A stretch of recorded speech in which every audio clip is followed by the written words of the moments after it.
Non au tabagisme à l'université, c'est le message que sont venus passer autorités ministérielles et du Centre des œuvres universitaires et secours COUS aux étudiants de l'UAC. Le mercredi 16 juin 2021, dans le Grand Amphi Idriss Déby Itno, ils sont plus de 500 qui ont été sensibilisés sur les dangers que représente le tabac et sur les dispositions législatives qui répriment la consommation des substances illicites. Nous avons été invités, donc associés à l'organisation d'une activité fort symbolique, mais qui a toute son importance, celle de sensibiliser la communauté universitaire et plus précisément la communauté estudiantine sur les dangers du tabagisme et sur les dangers des substances psychotropes.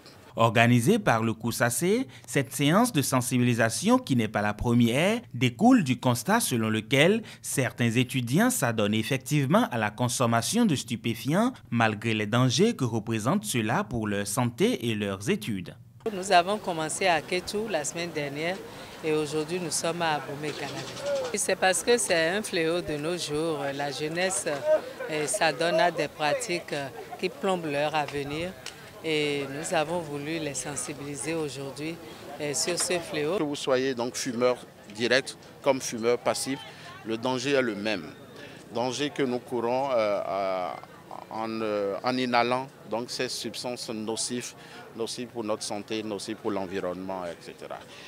Pour ceux qui sont en situation académique, ceux qui étudient encore, il y a point de démonstration à faire à ce niveau. Tout le monde sait les effets néfastes que le tabagisme a sur notre santé, a sur notre corpus, etc.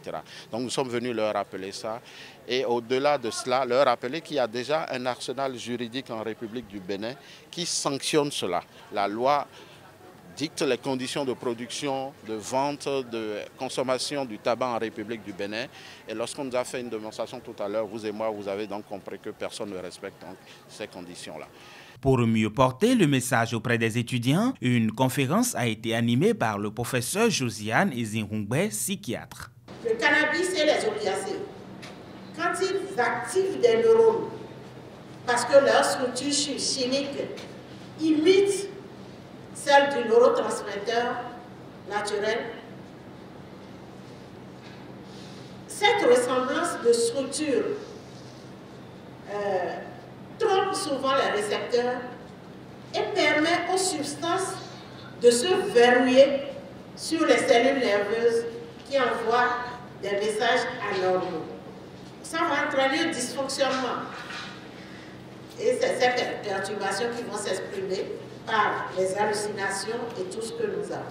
Conscients de l'existence du fléau sur les campus, les organisations estudiantines ont adhéré à ce projet de sensibilisation et s'engagent à tout mettre en œuvre pour assurer le relais au niveau des autres étudiants.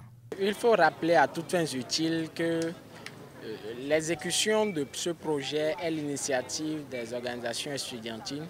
Ce sont les organisations qui ont proposé le projet. Donc, c'est parce que nous sommes conscients de ce qu'il faut sensibiliser. Parce qu'aujourd'hui, parlons du tabagisme, cela n'épargne aucun lieu. Or, ici, quand on se réfère à notre configuration, ici, nous sommes en un haut lieu de savoir. Et quand on est en un haut lieu de savoir, il faut de temps à autre animer des sensibilisations qui pourront aider la couche estudiantine à quitter les actes peu orthodoxes. Parce que quitter les actes peu orthodoxes, c'est qu'ils seront désormais ambassadeurs dans leur environnement respectif et autres. Ceux qui sont dans la salle, nous avons à peu près 500 étudiants dans la salle, mais ils seront aussi nos ambassadeurs auprès des autres étudiants. Et en dehors de ça, nous allons mettre en place une plateforme qui traitera de la question en permanence. Tous unis désormais donc pour un seul objectif, zéro tabac sur les campus de l'UAC.